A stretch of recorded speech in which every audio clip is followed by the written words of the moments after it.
భారత్కు ఆయువు పట్టైన నైరుతి ఋతుపవనాల విషయంలో ఏడాది ఓ అసాధారణ మార్పు జరిగింది. అదేంటంటే ఈ ఋతుపవనాలు హిమాలయాల దాకా వెళ్ళి ఆగిపోయి తిరిగి ఈశాన్య ఋతుపవనాలుగా అక్టోబర్, నవంబర్లో వర్షాలకు కారణమవుతాయి. కానీ ఈసారి మాత్రం పరిస్థితులు అలా కనిపించటం లేదు. మన నైరుతి చేజారిపోయే ప్రమాదాలు కనిపిస్తున్నాయి. సహజంగా అడ్డుకోవాల్సిన హిమాలయాలు చేతులెత్తేస్తాయి. నేపాల్, భూటాన్ దాటి టిబెట్ వరకు విస్తరించాయి. అంటే మనకు డిజాస్టర్ లోడింగ్ అవుతున్నట్లేనా?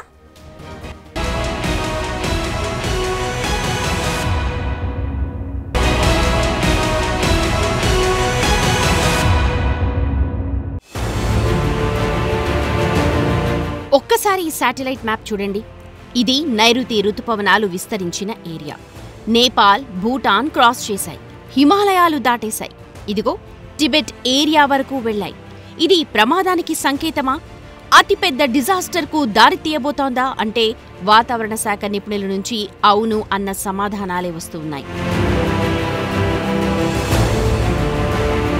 ఈ ఏడాది సెప్టెంబర్ తొలి వారంలో నైరుతి ఋతుపవనాలు హిమాలయ పర్వతాలను దాటి టిబెట్ పీఠభూమికి చేరాయని సైంటిస్టులు నిర్ధారించారు. అంటే ఇది అసాధారణం, అనూహ్యమే. ఋతురాగాలు శృతి తప్పాయనడానికి ఈ శాటిలైట్ మ్యాప్ నిదర్శనమంటున్నారు. సాధారణంగా హిమాలయాలు ఈ ఋతుపవనాలకు సహజ అడ్డంకిగా పనిచేస్తూ వర్షపాతాన్ని భారత్, నేపాల్, భూటాన్లలో కురిపించి టిబెట్ను ఎప్పుడూ డ్రైగా ఉంచుతాయి. టిబెట్లో ప్రధానంగా వింటర్ సీజన్లో వెస్టర్న్ డిస్టర్బెన్స్లతో హిమపాతానికి కారణమవుతుంది. సో ఇప్పుడు టిబెట్ ఏరియాలోనూ వర్షపాతం పెరగడం వాతావరణ మార్పులకు సంబంధించి ఇదో పెద్ద హెచ్చరికే. ఒకవేళ మనకి హిమాలయాలను దాటుకుని రెగ్యులర్గా ఇలా పోతున్నట్టయితే మనకి సెంట్రల్ ఇండియాలో, నార్త్ ఇండియాలో కొంతవరకు వర్షపాతం తగ్గిపోయే సూచనలు ఉన్నాయి. ఎందుకంటే మనకి ఈ మాన్సూన్ విండ్స్కి గోడ కట్టినట్టుగా హిమాలయాలు ఉండటం వల్ల ఈ మాయిశ్చర్ అనేది బ్యాక్ను ఉన్నటువంటి ల్యాండ్ మాస్ మీద బాగా పేరుకుని ఈ ప్రాంతంలో 4 మాసాల పాటు మనకి వర్షాలు లభిస్తున్నాయి. అయితే ఇటీవల మనకి గ్లోబల్ వార్మింగ్ వల్ల రకరకాలమైన వింత పరిణామాలు చూస్తున్నాము. అలాగే మనకి ఈ శీతాకాలంలో ఎక్కువ వచ్చే వెస్టర్న్ డిస్టర్బెన్సెస్ మాన్సూన్ పీరియడ్లో కూడా ఎక్కువ వచ్చాయి. వీటన్నిటినీ ప్రస్తుతం మనకి ఈ రీసెర్చ్ అండ్ అనాలిసిస్ వింగ్లో మనం వీటన్నిటిని రాగల 2-3 నెలల్లో పూర్తిగా పరిశీలించి ఇది రెగ్యులర్ ఫినామినాగా మారే అవకాశం ఉందా, లేకపోతే ఈ ఒకసారి ఏదో యాదృచ్ఛికంగా జరిగిందా అన్నది కూడా నిర్ధారించడం త్వరలోనే జరుగుతుంది. నైరుతి ఋతుపవనాలు జూన్ నుంచి సెప్టెంబర్ దాకా ఇండియాలో వర్షానికి కారణం. సముద్ర జలాలు వేడెక్కి నీరు ఆవిరై బంగాళాఖాతం, అరేబియా సముద్రం నుంచి వచ్చే తేమగాలులు నైరుతి ఋతుపవనాల రూపంలో దేశమంతా విస్తరించి మన ఆర్థిక వ్యవస్థకు, వ్యవసాయ రంగానికి చాలా కీలకంగా ఉంటూ వస్తున్నాయి. ఇవి నార్త్కొచ్చేసరికి హిమాలయ పర్వత శ్రేణులు ఎత్తుగా పెట్టని కోటలా అడ్డు నిలుస్తాయి. వీటిని టిబెట్ దాకా విస్తరించకుండా హిమాలయాలు అడ్డుకుంటాయి. టిబెట్ను పొడిగా ఉంచటంలో కీలకంగా మారుతాయి. ఎత్తైన హిమాలయాలను దాటుకుని ముందుకు వెళ్లలేక నైరుతి ఋతుపవనాలు తిరిగి ప్రయాణం మొదలు పెడతాయి. అవి ఈశాన్య ఋతుపవనాలుగా మారతాయి. వీటికి అల్పపీడనాలు తోడై నవంబర్, డిసెంబర్లో వర్షాలు కురిపిస్తూ వెళతాయి. ఇదంతా బాగానే ఉంది.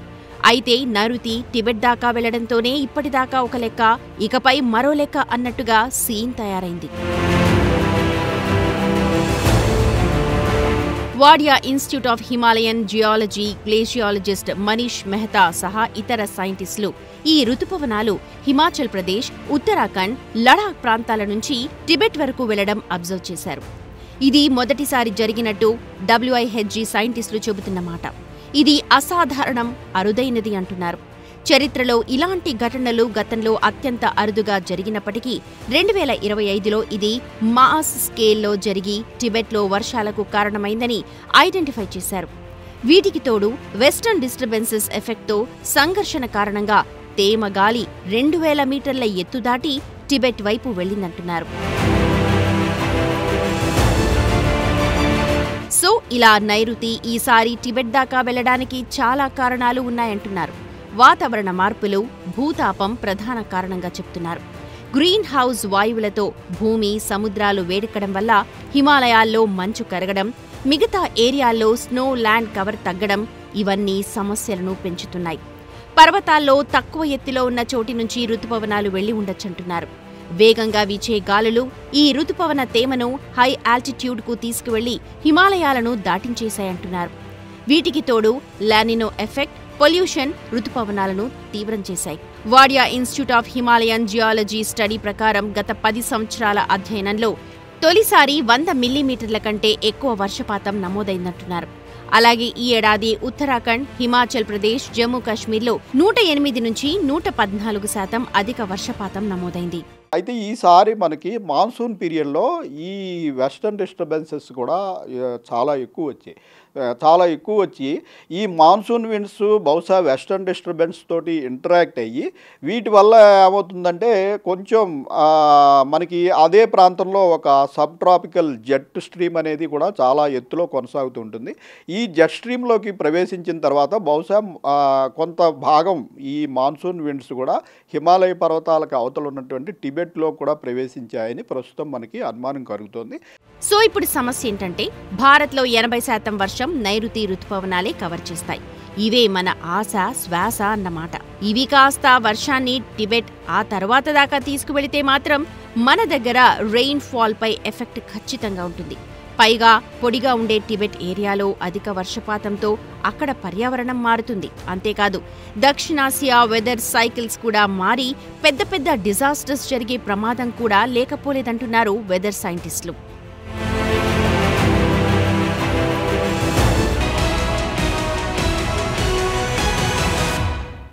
రుతుపవనాలు గాలిలో టిబెట్ దాకా వెళ్లటం శాటిలైట్ మ్యాప్లో చిన్న మార్పులా కనిపించవచ్చు.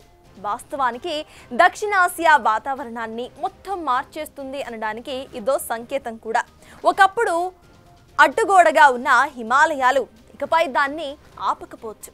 అదే గనక జరిగితే ఎలాంటి ముప్పు రావచ్చు?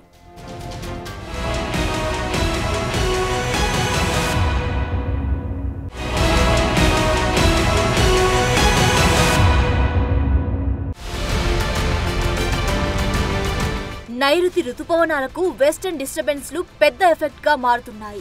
ఈ రెండు గాలుల మధ్య సంఘర్షణతో గేమ్ మారుతోంది. అయితే క్లౌడ్ బస్ట్ లేదంటే రుతుపవనాలు వేగంగా హద్దులు దాటి వెళ్లిపోవడం లాంటివి జరుగుతున్నాయి. ఒక్కసారి ఈ ఏడాది జమ్మూ కాశ్మీర్, ఉత్తరాఖండ్, హిమాచల్లో జరిగిన క్లౌడ్ బస్ట్లను చూడండి. చాలా పెద్ద సమస్యలు సృష్టించాయి. ఊళ్లకు ఊళ్ళు కొట్టుకుపోయాయి. జనం చనిపోయారు కూడా. ఈ నెలంతా క్లౌడ్ బస్ట్ ముప్పు ఉంది. ఈ వెస్టర్న్ డిస్టర్బెన్సెస్ మధ్య ఏషియా, మెడిటేరియన్ ప్రాంతాల నుంచి మొదలై భారత్ వైపు ప్రయాణిస్తాయి. ఇవి సాధారణంగా వింటర్లో నార్త్ ఇండియాలో వర్షం, మంచు కురిపిస్తాయి.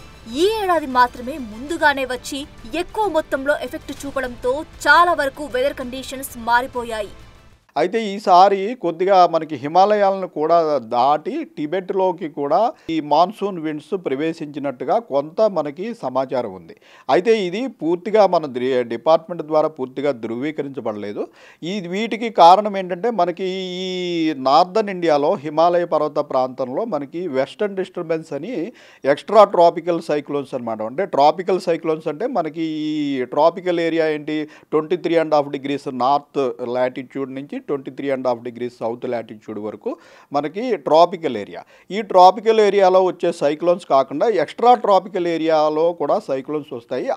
భూతాపం, వాతావరణ మార్పుల వల్ల వెస్టర్న్ డిస్టర్బెన్సెస్ ఎక్కువగా వస్తున్నాయంటున్నారు ఎక్స్పర్ట్స్. గతంలో 4 నుంచి 6 వరకే ఈ తరహావి ఉంటే ఈ ఏడాది మాత్రం 19 దాకా ఇలాంటి సంఘర్షణలు జరిగాయి. దీంతో వెదర్ ప్యాటర్న్స్ అన్ని షేక్ అయ్యాయి. ఇవి సాధారణం కంటే ఎక్కువ. ఇందులో 3 సెప్టెంబర్ మొదటి వారంలోనే సంభవించాయి. ఈ ఎఫెక్ట్ తేమతో కూడిన రుతుపవన గాలులతో కలిసి హిమాలయాలను దాటి నైరుతిని తీసుకెళ్లాయి. హిమాచల్, ఉత్తరాఖండ్, జమ్మూ కాశ్మీర్, లడాక్ వంటి చోట్ల క్లౌడ్ బర్స్ట్లకు దారితీశాయి. గ్రీన్ హౌస్ గ్యాసెస్ భూమి ఉష్ణోగ్రతను పెంచుతున్నాయి. ఈ వేడి కారణంగా హిమాలయాలు, టిబెట్లలో మంచు కరుగుతో వస్తోంది.